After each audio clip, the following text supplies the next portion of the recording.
Hello बच्चों, let's see this question and here this question say how can you classify the energy resources, give at least 4 example of each।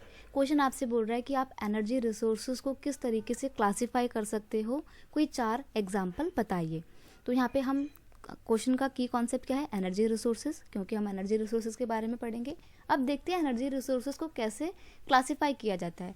देखो, energy resources को हम 2 parts में divide करते हैं। One is conventional resources and second is non conventional sources. Conventional वो होते हैं जो पारंपरिक तौर पे हम इस्तेमाल करते आ रहे हैं, यानी कि लंबे समय तक हम यूज़ करते हैं, उसको लंबे समय से इस्तेमाल करते आ रहे हैं और काफ़ी पुराने हैं, वो कोई नए नहीं है वो।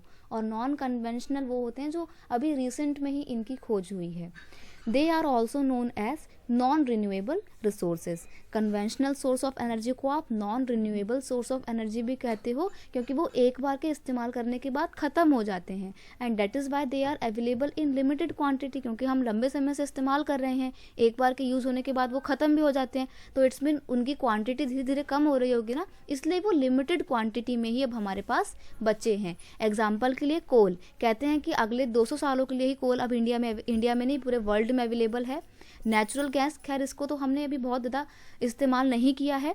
पेट्रोलियम की बात करें तो ये कहते हैं कि अगले 40 सालों बाद ख़त्म हो जाएगा पेट्रोल। कैटल डंग केक, यानी कि जो एनिमल्स का गोबर होता है, वो एक कन्वेंशनल सोर्स ऑफ एनर्जी है। नॉन कन्वेंशनल की बात करें तो देखिए, they are also known as renewable source of energy, इनको रिन्यूएबल सोर्स ऑफ एनर्जी बोलते हैं।